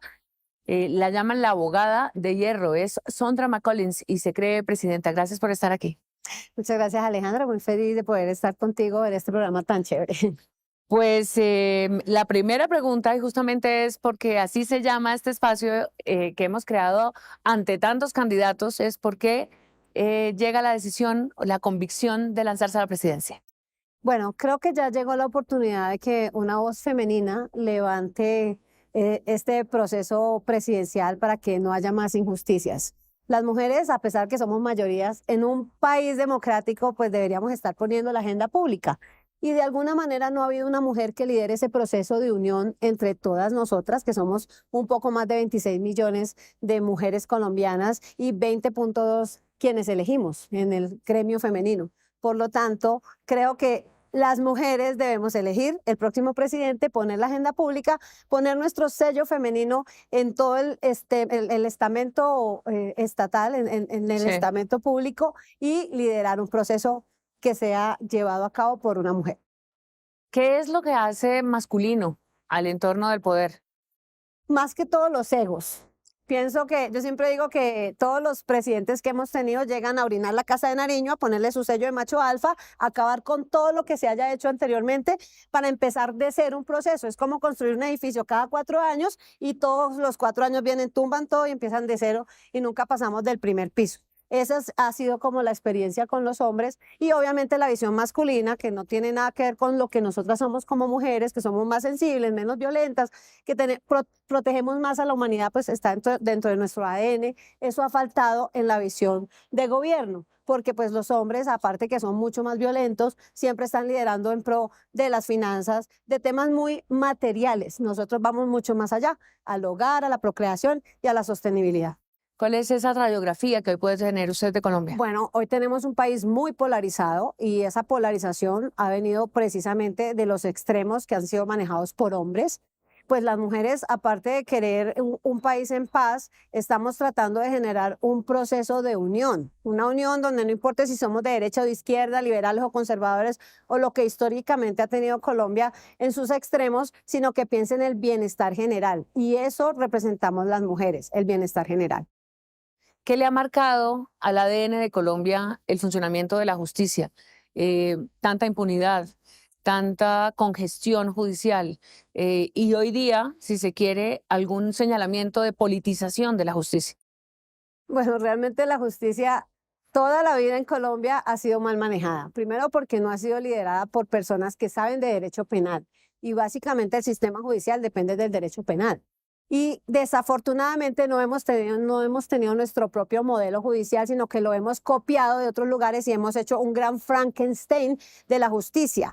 Cuando pasamos del sistema de instrucción criminal en el 91 con la Constitución, de alguna forma esa época marcó a Colombia por el miedo, por la violencia, por la sangre que nos llevó a la constituyente, a la séptima papeleta, y de miedo construimos un sistema judicial que se volvió político, porque la fiscalía debería estar en la rama ejecutiva como un simple investigador, pero lo convertimos en un gran operador judicial y tienen mucho más poder incluso que los jueces. Entonces, de entrada, construimos una constitución política con una justicia politizada que obviamente le ha hecho muchísimo daño al país. Eso tenemos que acabar. Llama la atención que tengamos que hacer el énfasis, si usted lo menciona, en el derecho penal. Convivimos con el delito. Hemos convivido durante muchos años con organizaciones criminales. Es un poco como nuestro gran dolor, ¿no? No poder superar el incumplimiento de la ley. ¿Qué propone para el país? Bueno, la sociedad colombiana no es solamente la que vive en el delito, la humanidad como tal es proclive al delito, por eso tenemos unas normas, por eso los estados tienen que enmarcar la sociedad en unas reglas y esas reglas deben ser primero muy fuertes, interiorizarlas y que la gente sepa que no puede pasar ciertos límites. Nosotros desafortunadamente no hemos tenido una continuidad, no hay una seguridad jurídica, entonces lo que hoy es ley, mañana no, lo que hoy es delito, mañana no, y eso impide que tengamos una cultura de garantizar que la gente cumpla las normas. Ha faltado mano dura, ha faltado carácter para hacer valer la ley y desafortunadamente sí tenemos mucha corrupción y como la política se ha metido en la justicia, entonces los delitos muchas veces se persiguen es por condiciones sociales o políticas y no realmente porque alguien infringe la ley, porque hay mucha impunidad, pero hay mucha gente presa que realmente no debería estar presa. O sea, no todos los presos son culpables ni todos los culpables están presos. Y eso hay que manejarlo desde una política pública criminal clara, que obviamente no hemos tenido porque no hemos tenido ningún presidente que sepa de derecho penal.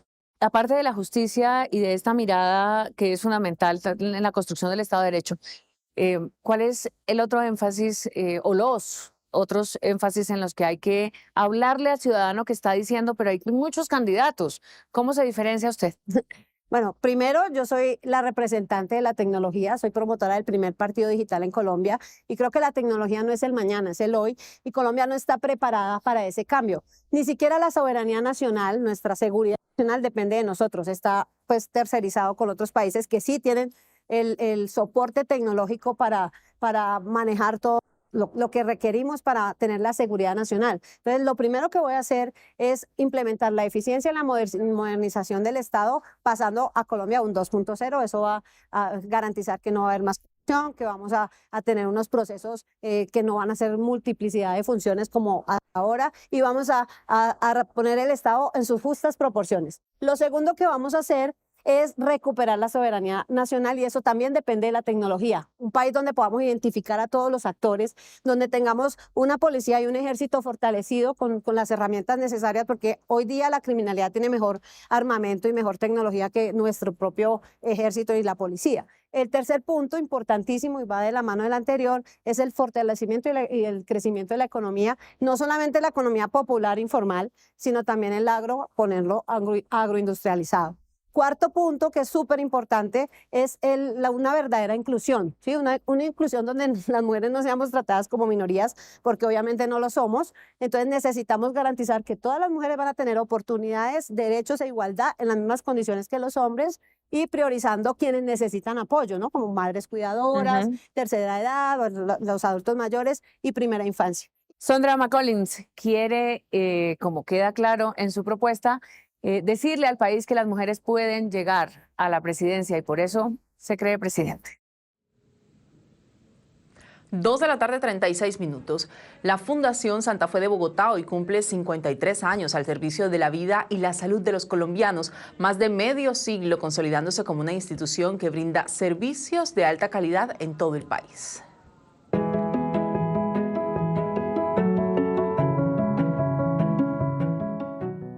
El 2 de noviembre de 1972 nació el sueño de crear una institución pionera, líder nacional e internacional en el sector salud, un sueño que le dio vida a la Fundación Santa Fe, gracias a sus 6 fundadores. Abrió este hospital en el año 83.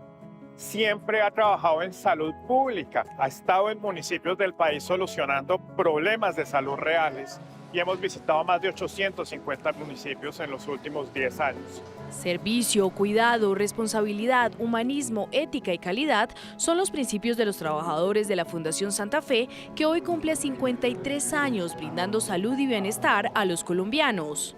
Estamos educando 1.800 personas por año. En educación continuada recibimos 85.000 personas. En este hospital atendemos 400 pacientes diarios hospitalizados y en nuestra consulta externa más de 30.000 individuos. Esto acompañado de investigación, donde somos la 4ª entidad que más investiga en toda Latinoamérica. Con presencia en varias regiones del país, hoy cuenta con más de 5.500 colaboradores que con su trabajo diario han hecho de la Santa Fe una institución líder en atención, investigación y formación médica, y acaba de recibir la acreditación internacional Magnet por excelencia en enfermería. Durante más de 6 años, todas las personas que hacemos parte del equipo de enfermería trabajamos por fortalecer en términos de educación, investigación, liderazgo y toma de decisiones en la cabecera de los pacientes nuestras capacidades como enfermeros en Colombia. Una institución que se ha hecho merecedora de reconocimientos como el Joint Commission Internacional y el más reciente, el Premio Gonzalo Jiménez de Quesada 2025 por su compromiso con la salud, la educación y el bienestar social. Nuestro centro más recientemente certificado es el Centro de Atención para los Pacientes con Quemaduras Adultos y Pediátricos, un logro histórico ya que es el primero en el mundo. Esto resalta nuestra convicción de servir con calidad, humanismo, excelencia, evidencia y resalta nuestro liderazgo en salud. Tras medio siglo de historia, la Fundación Santa Fe sigue adelante, bajo estrictos principios éticos y sin perder el sello humanista que le imprimieron sus fundadores, y manteniéndose a la vanguardia en los servicios de salud de alta complejidad. Después de haber sido robado en la iglesia de San Ignacio de Bogotá hace 40 años, un cuadro de un prestigioso artista del siglo XVII volvió al país. Esta es la historia. Más de 8.000 kilómetros tuvo que recorrer esta pintura de Santa Eulalia para que volviese a pisar suelo colombiano. Esta obra hurtada en los 80s de la iglesia San Ignacio del centro de Bogotá fue recuperada la semana pasada en Madrid, España. En los años 80 hubo un gran expolio del patrimonio virreinal aquí en nuestro país. Y esta obra, que ha sido restituida por el galerista Gonzalo Aguiguren, es una obra de Gregorio Vázquez de Arce y Ceballos, de finales del siglo XVII. Unos 40 años tuvieron que pasar para que nuevamente Santa Eulalia llegase aquí. El retablo de las reliquias, uno de los más importantes de la iglesia de San Ignacio en el centro de Bogotá. El testimonio vivo de lo que implicaba el arte colonial en la Nueva Granada. El galerista argentino Gonzalo Aguiguren compró la obra en una subasta de Uruguay y después de investigar su procedencia, descubrió que se trataba de la obra perdida de la iglesia, pintura que devolvió de inmediato. Fue para mí un acto no meramente institucional ni como galería, sino fue algo que a nivel personal me ha llenado y me ha colmado de orgullo. No todo el mundo del arte tiene que ver con comprar o vender o coleccionar. También se trata de reconocer, de unir al creador con los espectadores. Para María Constanza Toquica, directora del Museo Colonial y Santa Clara, tener esta pieza de vuelta es recuperar nuestro patrimonio. El Museo Colonial tiene la colección más grande de pinturas de Gregorio Vázquez de Arce y Ceballos, que está registrada como monumento nacional. Entonces, es un motivo de alegría. Para los restauradores de la iglesia San Ignacio, esta pieza es una obra clave y de valor incalculable. Pero también para la historia del arte de Colombia, porque de todas maneras cada una de estas piezas significa un hallazgo de nuevos datos, de elementos que pictóricamente no conocíamos y que se suman a entender mucho mejor el contexto de estos artistas en la época y a llenar un vacío que también tenemos sobre nuestro propio patrimonio cultural. La mártir Santa Eulalia vuelve a su hogar y llega para nuevamente brillar en las colecciones de arte colonial más importantes del país. 2 de la tarde, 41 minutos. En Medellín, miles de jóvenes disfrutaron del Festival de Oportunidades, un encuentro donde varias empresas ofrecen el primer empleo para quienes acaban de terminar sus estudios. En Medellín no solo se busca empleo, también se celebra. Así se vive el Festival de Oportunidades en el Tecnológico de Antioquia, un evento que reúne a 30 empresas dispuestas a darle un impulso a los jóvenes que quieren abrirse paso en el mundo laboral, entre ellas Renault, Colsubsidio y Confenalco, que llegaron con más de 3.000 vacantes y una misma intención, demostrar que cuando se abren puertas, también se transforman vidas. Este espacio es una puerta abierta para quienes buscan muchas veces su primer empleo, para quienes quieren crecer profesionalmente o para quienes sueñan con empezar su vida laboral en una empresa formal. Muy importante, hay muchas oportunidades de empleo, de estudio, me parece muy interesante. Muy importantes para desempeñarse más en la vida laboral y mejores oportunidades en un futuro. Las opciones en el festival son múltiples e incluso hay toma gratuita de fotografía profesional para la hoja de vida y simulacros de entrevistas laborales a manera de entrenamiento en el que les revelan tips para mejorar resultados. Queremos que sepan que en Medellín sí hay oportunidades y que esta ciudad cree en su talento. Y por eso desde la alcaldía y en alianza con el sector privado generamos los fuentes para conectar el talento joven con las empresas. Ese festival estará abierto hasta las 4 de la tarde de este miércoles 29 de octubre y luego la información queda disponible en www.oportunidades.com. A esta hora es noticia el múltiple ataque con drones que vivió el municipio de Suárez en el norte del departamento del Cauca. Según las autoridades, hacia las 12 del día, 11 drones sobrevolaron el casco urbano de este municipio. 7 de ellos soltaron su carga sobre la estación de policía. Según el alcalde César Cerón, no se presentaron heridos, pero sí múltiples daños a la estación de policía. Esta situación se suma a lo que sucedió recientemente en el municipio de Argelia, en el corregimiento del Plateado, en el sector de la Hacienda. 8 personas resultaron heridas también en un ataque con drones que es investigado por las autoridades. A esta hora, la Dirección de Tránsito de la Policía y el Ejército Nacional reportan el rescate de 2 escoltas de la Unidad Nacional de Protección en el Cauca. Así lo confirma la directora de la Unidad de Tránsito de la Policía, la general Susana Blanco. Son interceptados por nuestro personal, ubicando un vehículo en su interior, una persona que tenía secuestrado a 2 funcionarios de la Unidad Nacional de Protección.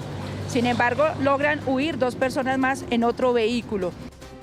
La policía investiga a esta hora si ese vehículo que iba a ser robado por esta organización iba a terminar en las manos de las disidencias de las FARC en el Cauca. A esta hora es noticia los enfrentamientos que mantiene la fuerza pública contra el Clan del Golfo en la vereda Potreros en el municipio de Abriaqui, en Antioquia. De acuerdo con información entregada por las autoridades, 5 guerrilleros que hacen parte del Clan del Golfo fueron abatidos en medio de estos enfrentamientos. Dicen las autoridades que se incautaron armas largas y cortas y la recuperación de un menor de edad.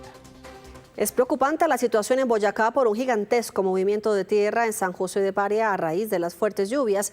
Varias vías han desaparecido, así como las cosechas y los animales de muchos campesinos que ven con impotencia cómo su trabajo de varios años termina sepultado. En la vereda Guanomito de San José de Pare, en Boyacá, hay desconsuelo y temor por los impactos de las fuertes lluvias. Son horas de incertidumbre. Más de 50 hectáreas de tierra se han removido y a su paso se han llevado vías, viviendas y cultivos. Estoy llorando, estoy aburrida, estoy destrozada. No sé qué hacer con mis animalitos, perder todo. Temen que las fuertes lluvias de los últimos días regresen. Pues la verdad, perdimos todo, quedamos en la cochina calle, hemos dicho sin ropa, sin nada, nada, totalmente nada. Lo único que lo más importante es que poder sacar a mis hijas, eso es lo más importante. Es un tema muy preocupante para la comunidad que se viene afectando en estos momentos, 30 familias hasta el momento 30 familias, pero sí es muy preocupante porque viene de hecho ya tumbando 8 viviendas. El movimiento de tierra sigue arrasando con cultivos de caña, café, plátano y yuca. Vías de acceso totalmente afectadas, algunas viviendas ya destruidas. Trajimos maquinaria amarilla para de alguna manera garantizar la transitabilidad en algunos corredores que son importantes, intercomunicarlos para que nuestra población no pierda pues, la posibilidad de desplazarse de un lado a otro. También trajimos un carro tanque que se dispone a favor del municipio para garantizar el suministro de agua potable. Los campesinos afectados sienten impotencia de no poder salvar sus bienes. Dolor de mis animales, que yo estaba criando mis animalitos, y que nada, ni la casa destruida y todo. No tenemos por dónde irnos a vivir. La escuela de la vereda en este momento funciona como albergue de las familias que han debido salir por seguridad. En las últimas horas fue decretada la calamidad pública. 3:17. En Asamblea Permanente se mantienen varios estudiantes de la Universidad del Atlántico tras la designación del nuevo rector. Sin embargo, otro sector del estudiantado hizo un llamado al diálogo y pide que no se afecte el semestre académico. Una tensa calma se vive por estos días en la Universidad del Atlántico. La designación de Leighton Barrios como nuevo rector ha causado reacciones encontradas entre los estudiantes. Pedimos que esta violencia que se está presentando sea reemplazada por diálogo. Es intolerable e inaceptable que esto se siga permitiendo, que los espacios o conflictos políticos lleven a agresiones y generen escenarios de violencia. Que nos inciten a quizás, que no es lo que buscamos, un paro indefinido en estas instancias. Las clases no se han suspendido, sin embargo algunas facultades se mantienen en asamblea permanente. Un grupo de estudiantes pide que los dejen terminar el semestre académico. Algún actor externo o algún interés de pronto de ciertos sectores que no quieren precisamente eso, que es que la universidad esté abierta y que nosotros los estudiantes estudiemos. El nuevo rector hizo un llamado a la unidad en medio del rechazo de algunos sectores a su designación. Que en la universidad cabemos todos, de que los estudiantes, los profesores y los trabajadores serán lo más importante, su bienestar y su tranquilidad en estos 4 años como rector de la Universidad del Atlántico. El gobierno nacional ha expresado algunos reparos frente a esta elección, pero ha llamado a que las manifestaciones se realicen de manera pacífica. Se habla incluso de una posible demanda. El estadio Guillermo Plaza Salcid de Neiva fue declarado no apto para el fútbol profesional tras una inspección de la DIMAYOR. Un informe técnico de la Universidad Nacional advirtió del alto riesgo de colapso en las tribunas, lo que obliga al cierre del escenario hasta que se realicen nuevas pruebas. El estadio Guillermo Plaza Salcid de Neiva fue declarado no apto para albergar participantes en partidos de fútbol profesional colombiano tras una inspección de la DIMAYOR, que basados en un informe advierten graves fallas estructurales y riesgo de colapso en las tribunas principales. La conclusión de esta visita es que el estadio no cumple los requisitos mínimos para albergar competencias de fútbol profesional colombiano. Los cuadrangulares los vamos a jugar en el estadio de Ibagué. Desde aquí, pues también agradecer a Deportes Tolima y al municipio de Ibagué y a todas las entidades involucradas, porque la verdad es que su respuesta a este llamado, la solicitud frente a esta situación que tuvimos que hacer frente a esta situación, y su respuesta ha sido rápida. La temporada 2026 no se va a poder jugar en Neiva porque no se va a dar solución a la situación que hay de aquí a unos meses. Pero la realidad es que aún no sabemos cuál va a ser la alternativa para jugar la temporada 2026. El Plaza Salcid permanecerá cerrado hasta que se realicen obras de refuerzo o reconstrucción. El riesgo detectado sobre los camerinos de jugadores y árbitros impide el desarrollo de encuentros profesionales en Neiva. Casi que podría decirse que los últimos acontecimientos en relación con el estadio podrían determinar que Neiva se quedara sin fútbol profesional y Atlético Huila tendría que buscar, como seguramente lo están haciendo sus propietarios, una nueva sede. Directivos, exjugadores y aficionados lamentaron la situación, calificándola como un golpe al fútbol regional. Cali está estrenando una nueva plataforma para la ciudadanía y los visitantes que les van a brindar información de eventos culturales, ferias y hasta convocatorias. Además, permitirá visibilizar grupos y espacios culturales. Cali Distrito Cultural. Este es el nombre de la nueva plataforma que estrena la ciudad, donde estará publicada una amplia agenda cultural con eventos, ferias, conciertos, convocatorias, entre otras actividades de la Secretaría de Cultura de Cali.